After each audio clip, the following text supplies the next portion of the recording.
Hi again. Just want to talk to you about nonverbal communication in Japan. Nonverbal communication is the way we communicate by sending and receiving information beyond words. So, like my hand gestures, part of nonverbal communication. Your posture, nonverbal communication. Um, there's a couple different components to nonverbal communication. Two main ones are going to be low context societies and high context societies. Low context societies are going to be like America. High context societies are going to be more like Japan and the Asian cultures, where less is more when it comes to words, but your body language really does a lot to play into all of that. I know my grandma's from Japan, and when I brought my fiance around the first couple times, he was like, she doesn't like me, like she hasn't talked to me at all, like she just sits there like this and just doesn't say anything. I was like, that's just who she is. She's very traditional, like you don't have to worry about that. And slowly but surely over these last 4 years, she's really started to like slowly open up and start talking to him and be like, oh, okay, how are you? Like, what are you doing with your life? And stuff like that. So, nonverbal communication in the Japanese culture is going to be low context. Like I said, she's not really going to talk a whole lot. It's not going to be a whole lot of chit chat. She always yells at me for my posture, where I'll sit and I will be like kind of like hunched over on the table, and she'll yell at me and she'll slap my back and be like, stand up straight, sit up straight, have good posture.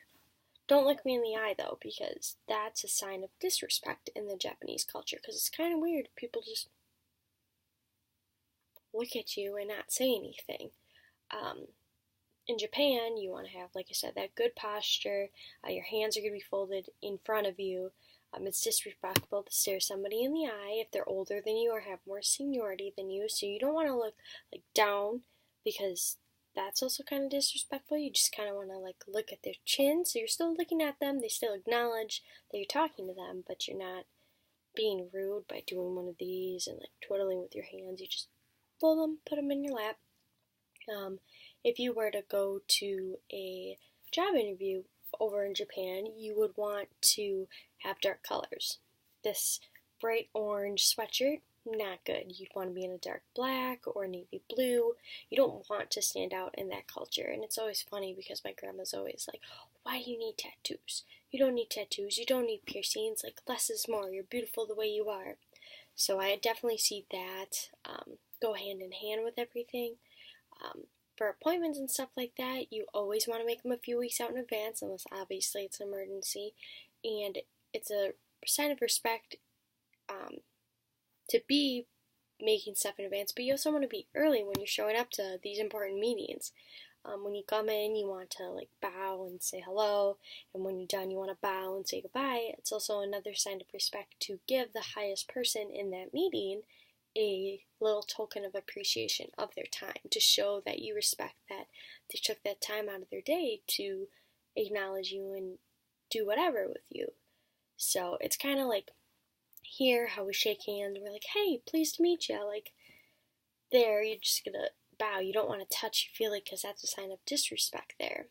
As far as standing close, there it's not weird if you stand almost shoulder to shoulder. Here, someone stands close to you and you're like, what are you doing? Why is this person in my personal space? Like, back up.